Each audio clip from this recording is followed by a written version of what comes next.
Hello, I'm Mary Wolf with the Great Lakes Intertribal Council.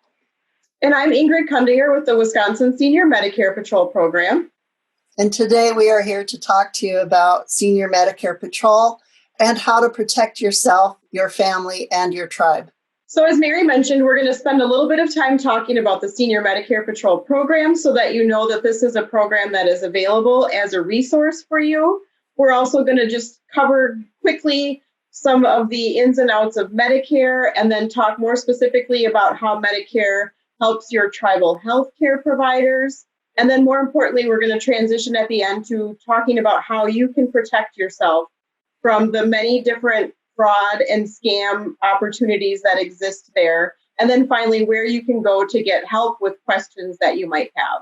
So what is the Senior Medicare Patrol or SMP program?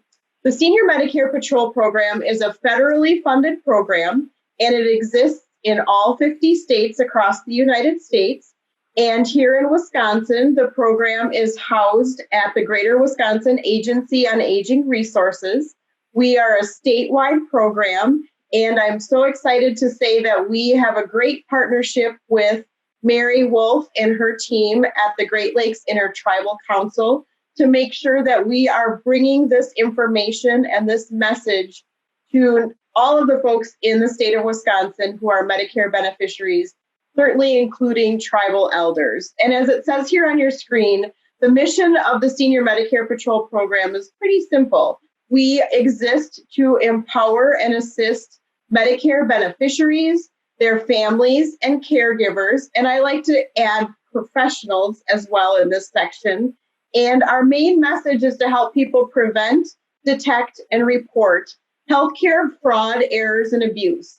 And we do that through outreach, through counseling, and education. And right now, because a lot of the outreach and education has been put on hold because of the pandemic, we are so excited to be able to be a part of this virtual event, bringing this important information to you. And we'll talk a little bit about the counseling portion of this program a little bit later in our presentation. So first of all, what is Medicare? We'll just briefly touch on this. Medicare is a federal health insurance program that was created for people who are age 65 or older predominantly. However, there are some disabilities that people under the age of 65 may qualify for this federal health insurance program.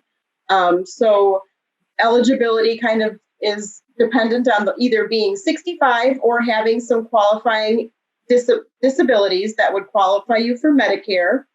And Medicare allows people to have healthcare choices as they're looking for providers. And this includes your tribal, urban, and Indian health service providers as well. One thing, and as it says on this slide, Medicare is health insurance that helps, and helps, you can see, is a little bit bold, pay for healthcare services and supplies. It's important for people to realize that Medicare does not 100% cover all of those health expenses that you might have. It was not intended to do that. So it's something that helps pay for that. And there are other options for people to add additional things for their Medicare program. And then finally, I flipped the slide too quick, but it's important for people to know that Medicare, again, is a federal program. We'll talk about what Medicaid is in just a little bit. So you might be asking yourself, why do you think Medicare is important to you and your Indian healthcare providers? Medicare offers peace of mind for elders and the tribal community. The Indian Health Service is not a health insurance. It's actually a health benefit and may not cover all your healthcare needs. For example, skilled nursing care facilities, care, or certain medical equipment isn't always available, and at times referrals to specialists can be delayed because of budget problems. Many elders may need care that Indian Health Service or their tribe cannot or does not provide, or cannot afford to pay for due to limited tribal income. Almost everyone over 65 is eligible to enroll in Medicare, and sometimes for free or low cost. Medicare is insurance that allows you to get better coverage from more providers when you need it. When you have Medicare, you can still use your tribal, urban, or Indian Health Service programs, but you have access to other healthcare providers when you need them. When you use Medicare at your tribal health clinics, they can receive payment from Medicare for your care instead of money coming from Indian Health Service or tribal health funds. Indian Health Service and tribal resources are scarce, and Indian Health Service usually doesn't have enough money to pay for all care that tribes need each year. Using Medicare helps save Indian Health Service and your tribe's scarce healthcare money and resources. So next is just a quick slide here that indicates some differences between Medicare and Medicaid. Sometimes people are confused by those, which we certainly understand. The whole healthcare system is rather complex and can be confusing. And sometimes people interchange Medicare and Medicaid. And it's important for folks to realize that they are two separate programs. So some of the ways that you can kind of differentiate between those programs is that Medicare, as we talked about a little bit ago, is the federal health insurance program administered at the federal government level. And we talked about the eligibility being determined by age, which was 65 years of age or older, or by certain disabilities that qualify folks who are under the age of 65 to qualify for Medicare. Medicaid is a state-based program, meaning that it's administered through the state that you live in. So benefits for Medicaid can look different depending on which state you live in, whereas Medicare is a universal, everyone across the United States. It looks pretty similar. In terms of Medicaid eligibility, that is an eligibility by income. There is not an age requirement for the Medicaid program, more so eligible by income. And as it says at the bottom of this slide, you can be eligible for both Medicare and Medicaid. And if you're wondering if you're someone who might be eligible for both of those, we would encourage you to reach out to your tribal elder benefit specialists, and they can help you kind of go through those eligibility criteria to see if you're able to do that. And one of the benefits, if you are eligible for both Medicare and Medicaid, is that, as I mentioned previously, Medicare does not cover 100% of all of your health insurance bills. And if you're eligible to have both Medicare and Medicaid, Medicaid oftentimes is able to pay for the things that Medicare does not pay, or the remaining balance. So again, if you think you might be eligible for both of those, please reach out to get more information, because if you are able to enroll in both programs, it will be a cost savings for you. So how does Medicare work with Indian Health Service, tribal, and urban clinics? When you use Medicare to help pay for your health care and you go to your regular tribal clinic providers, it means that Medicare pays for your tribal health provider or Indian Health Services instead of it coming out of their budget. The law requires that money must still be spent on health care and not other things. So it adds more money to the tribal health system. Sometimes Indian Health Service providers run out of money for health care services before the end of the year, and you may have heard the saying, "Don't get sick after June." If you get and use Medicare at your tribal clinic, it helps add money to the system. More importantly, if your tribal clinic can't afford for you to get certain care or services, then you can go to any healthcare provider that accepts Medicare. You may have out-of-pocket costs that you have to pay, but it means you don't have to wait. A little more about Indian healthcare and Medicare. Each tribe decides what healthcare services they offer at a given hospital or clinic. Medicare may cover some services that the tribal clinic or Indian Health Service cannot provide. Having Medicare health insurance allows you to go outside of the Indian healthcare system for medical care if you want to or need to. Sometimes tribal clinics or tribal health providers offer healthcare services that are not covered by Medicare. Examples might be dental, hearing, or vision care. Some tribes may offer to help pay for the Medicare premiums for their members, but not all tribes can afford this benefit. You need to talk directly with your tribe's elder or medical benefit specialist to find out if this is something that they offer. Now that we've talked a little bit about Medicare and why it's important to you and your tribal community, we're going to talk about healthcare fraud, scams, and abuse. So Medicare fraud impacts everyone. And you might be thinking, why is this such a big deal? Or why is there even a program that is called Senior Medicare Patrol? Or what is the deal with this? Well, the deal with this is that Medicare fraud, the estimate right now on an annual basis is that there are about 60 billion, that's billion with a B, dollars that are fraudulently spent by the Medicare program because of fraudsters. So I don't know about you, but $60 billion, that seems like an awful lot of money. And when you hear in the news that the Medicare Trust Fund is at risk, you can understand why that might be a topic of conversation if there are $60 billion that are spent fraudulently in the Medicare system on an annual basis from all kinds of scams and frauds that may have already impacted you or someone that you know.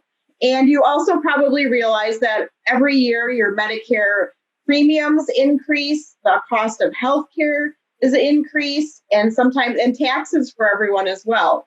So that's just another reason why it's important for us to pay attention to this. And that, you know, unfortunately, I have a job because there's a lot of bad actors out there who are scamming the Medicare system. So we just want to let you know what some of that looks like so that you can protect yourself, share this information with others who weren't able to participate in this presentation today, because it is important and it does matter. It matters for all of us, whether we are eligible for Medicare yet or not. So there's a couple of red flags that I wanted to just talk briefly with you about as it relates to Medicare fraud. So we always say if it seems too good to be true, it probably is. So one of the most popular ways that Medicare fraud happens is via the telephone. Many of you, if I were able to see you in person, I would probably see people's heads nodding as I say how many times or how many people have received phone calls from someone who's saying they're representing Medicare and they want to talk to you about a back brace for your back pain. It's free. That's one of the buzzwords. It's not going to cost you anything. It's going to be paid for by Medicare. I just need to verify your Medicare number so that we can get you all hooked up. We are always explaining to people that it's best not to share information, any sort of personal information, over the phone with someone who calls you out of the blue that you weren't expecting to call. Even if they're offering you something free, I know we all like free things or we want to think that we got a deal on something. So free is a buzzword, low cost, buy one, get one free deals. We encourage people, if you are having back pain, for instance, and you think you might benefit from a back brace of some sort, we recommend that you go back and talk directly with your healthcare provider about that concern that you have. Your healthcare provider will be able to determine with you what your best plan to address that back pain or whatever your concern might be.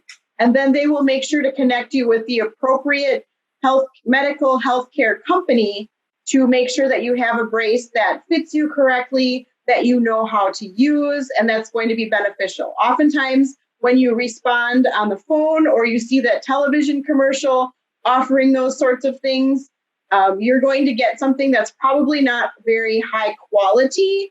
And in most cases, from folks that I've heard from, it's probably not going to fit you because they didn't ask you what size you might need. They were just worried about getting your Medicare information so that they could scam Medicare, submit claims on your behalf for all sorts of equipment. So be wary of the free, low-cost, buy one, get one free deals.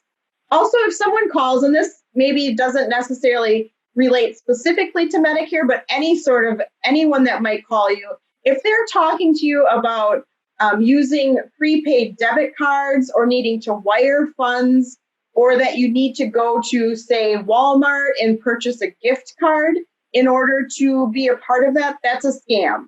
Once you buy the gift card or the prepaid debit card, you will never get that money back. And there's virtually no way that anyone in law enforcement is able to trace that. So that's one thing to be aware of as well. If they're asking you to pay for things with credit card or prepaid credit cards or gift cards, huge red flags. Also claims that you only pay postage or administrative fees, again, another huge red flag. And if there seems to be some pressure, I mean, these salespeople or these scammers or fraudsters, obviously they're pretty good at what they do. We talked about them having an industry that is about $60 billion industry in Medicare fraud. So they're very convincing. In some cases, they can become very aggressive, making threats to you that if you don't provide your Medicare information, or maybe they're requesting your Social Security information or banking account information, the threat comes that if you don't share that, they're going to turn off your Medicare benefit or suspend your Social Security payment until you comply. They're not able to do that. They're hoping that you don't know that so that they can get your information, but they cannot shut off your Medicare benefits. They cannot interfere with your Social Security benefits. So don't fall for the aggressive or the scare tactics that they may imply with you. And then any deals that need to be secured with a credit card or that sort of thing, again, red flag. Don't share that information with folks. So consequences of fraud and abuse that might be specific to you. If you've shared your Medicare number with someone who doesn't really need it and who's going to scam the system as a result of it, that can result in errors in your own personal medical records. It could be a claim that would be submitted to Medicare that they won't pay. In that case, that could leave you with an expense out of pocket that you can't afford or that you weren't expecting for maybe even something that you didn't need, or that you would receive the wrong care. In some cases, there is patient harm that happens when folks that shouldn't have Medicare information do, and that could compromise your health care. And we certainly don't want that for anyone. And just keep in mind, too, that if someone has your Medicare number, they then could potentially steal or take your medical identity and use that for your benefit. So we always want for you to keep that information private and only shared with the healthcare providers, the pharmacies, or other folks a part of your healthcare team that should have that information. So what can you do to prevent Medicare fraud, abuse, and errors? We are here to tell you how you can prevent fraud in 3 easy steps: protect, detect, and report. So the first step is protect. So protect yourself from Medicare fraud and abuse. We've talked about some of the things on the do column already. Do treat your Medicare card and number like your credit cards. Keep that information personal. Don't share it with folks that call you out of the blue over the phone or who are requesting that information via email or even from door-to-door solicitors. Keep that information private. Be aware of identity theft and watch out for the symptoms of that or the signals of that. And one thing here, be aware that Medicare is not going to call or visit to sell you anything. So when you answer the phone and someone says they're calling you from Medicare to make sure that everything's okay with your account, that's a scam. Medicare is not going to call you. Neither is the Social Security Administration or the Internal Revenue Service. Those 3 governmental agencies, if they have a question or a concern about your account or your benefits, they will reach out to you through the United States mail. They are not going to call you over the phone. So that's another red flag. If someone calls you and says they're calling from Medicare, you can simply hang up the phone knowing that that is not, in fact, a legitimate phone call. We've already talked about the don'ts. Don't share your Medicare number except with people that are a part of your healthcare team. And we also encourage you not to carry your Medicare card in your wallet unless you're going to need it, meaning unless you're going to the clinic and maybe you have to present that information when you go to the clinic or the pharmacy to pick up prescriptions. Otherwise, similar to carrying your Social Security card, we just encourage that maybe you would think of as another safe place to keep that. And at the bottom of this slide, it was, if it smells like a fish, it probably is, which again, if it seems like it's too good of a deal, it probably is. The second step we talk about is how to detect signs of fraud and abuse. So the first thing here says to create a personal healthcare journal.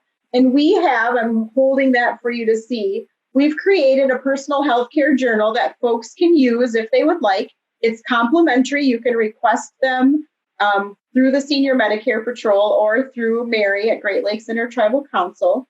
And what this is, if you don't have a system in place, we encourage people to just keep a really quick journal. Like, it just has in here places where you can put down the date, which doctor you saw, and maybe you got your flu shot, or maybe you had some x-rays or some lab work. You don't have to go into great detail here, but just a really quick outline of what happened on what date with that healthcare visit, so that when you receive your billing statements or your statements either directly from Medicare, your Medicare Summary Notice, or an explanation of benefit statement from your insurance company, you can take a few minutes just to cross-reference those and make sure that everything that you've written down in your journal is accurately reported to the health insurance program, to make sure that you're not being billed for something that you shouldn't be. So again, personal healthcare journal, we have them available. If you think this would be something that you could benefit from, let us know and we'll make sure to get one for you. The next thing is to watch your Medicare summary notices that come in, and they might say MSN on it, but it's Medicare Summary Notice. And those are sent out about every 3 months. And what you can do is compare this to your care journal that Ingrid just had up there. The statements can be a little bit complicated, but Medicare has tried to redesign them to make them easier to understand. The most important things on the summary notices are how much the healthcare provider, such as the doctors, labs, pharmacies, etc., have billed Medicare for, and the amount Medicare approved for the payment, which is often less times than what the doctors bill, and how much of that amount Medicare will pay, which is usually 80% of what the approved rate is. How much you should have to pay will also probably be listed on there, or what the healthcare provider can bill you for. But again, if you're going to an Indian Health Service clinic, they will usually be able to pick up that 20%. But it's good to be on Medicaid in addition to that. So another part of step 2 of review this to detect signs of fraud and abuse. It's important for you to compare your Medicare summary notices and other healthcare statements to your personal healthcare journal and prescription drug receipts to make sure they're correct, and check for signs of fraud and abuse. Keep in mind that if you get care from your tribal healthcare provider, you might not receive a Medicare summary notice. Even if you do everything right, there is still a chance that you could be a target of healthcare fraud. Scammers and con artists who want to steal your information or rip off healthcare programs are very good at what they do, and they're always coming up with new ways to steal. And there's a lot of ways that your personal information can be used without your permission. You can take a proactive role in helping protect yourself and your healthcare programs that serve you. Always review your Medicare summary notice and Part D explanation of benefits for any mistakes. Look for 3 things on your billing statement: charges for something you didn't receive, billing for the same thing twice, or services that were not ordered by your doctor. And the final step is to report anything that seems a little bit suspicious as it relates to your statements, as Mary just outlined. So let's say you opened your Medicare summary notice and there were things on there that you didn't even remember. There was a doctor listed that you've never seen. Those are red flags. And we encourage you to report those things. If you see something, say something so that we can crack down on the folks that are acting fraudulently on behalf of the Medicare system. So the first step we would encourage you to do, if you're comfortable, would be to call the doctor, the pharmacy, or the hospital, or whomever that provider is, and ask questions about that particular claim. Be your own best advocate. You have every right to request additional information or to ask questions until you have a full understanding of what has happened there. If you don't get the answer that you were looking for or that you were hoping for, gather that information in your paperwork and then contact your senior Medicare patrol. We will then talk through your concerns with you, gather the information, and submit if we think that there's suspected fraud or abuse with your particular incident. We will then report that for additional investigation at the federal level. And one thing to know is that the service that's provided by the Senior Medicare Patrol is completely free and is confidential. We don't want people to not call us because they're embarrassed. Maybe you did share your Medicare information over the phone. You just got caught up in that story. That's okay. There's no judgment. We're not going to lecture you on that. We want to help you. We want to get it fixed. We want to make sure that you aren't having to pay anything additional out of your pocket that you shouldn't have to. And if Medicare is paid for something that they shouldn't have to, we want to do everything we can to get that money recovered back to Medicare. So don't be afraid. Please do reach out if you have any questions or concerns so that we can work through those issues with you. Having said that, we also rely on volunteers in our statewide Senior Medicare Patrol program to help educate Medicare beneficiaries and their family members about Medicare, about the program, similar to what we've just talked about here, how people can protect themselves from healthcare fraud, as well as how they can detect and report. So if you're looking for a way to potentially give back to your tribal community, if this is something that you might be interested in, we would love to talk more about that with you. I know we are looking to add some tribal volunteers to our team of Senior Medicare Patrol volunteers statewide. We would love to welcome you to that program and have you be a part of our team. So again, if that's something that you might be interested in learning more about, please do let us know. Again, if you have any questions about any of your summary notices that come in or you're concerned, please give us a call. Talk to any of your tribal benefits coordinators or specialists, even your community health representatives, someone that you trust. Get in touch with them or call us at SMP, call us at GLITC. All of us are here to help. Our tribal elder benefit specialist is Vincent Snow. Here's his phone number that you can contact him. And then here's how you can contact the Wisconsin Senior Medicare Patrol. We do offer a toll-free helpline. You can see that number here on your screen. This would be the number that you would call if you had some concerns, you suspected something might have been fraudulent, or if you received a phone call and you shared your Medicare number, give us a call. We'll talk through what you might do next in terms of things to watch for, things to be on the lookout for, other things, just to give you a heads up about some of those things. So call us toll free. You can also visit us online. One thing I didn't add to this slide is that we also do have a Facebook page. So if you are a Facebook user and you want to like us, we do keep people posted about ongoing scams and things that are happening. So that's another way that you can interact with us. So again, thank you so much for your time and for being a part of this event today. We're happy to be a part of it. And again, the most important takeaways are to know that there are people out there to help you. So if you have any questions or concerns about Medicare, your Medicare benefits, maybe something fraudulent that you think you might have been involved in, reach out to your tribal elder benefit specialists or coordinators, and also know that the Wisconsin Senior Medicare Patrol program is here to help as well. Thank you very much.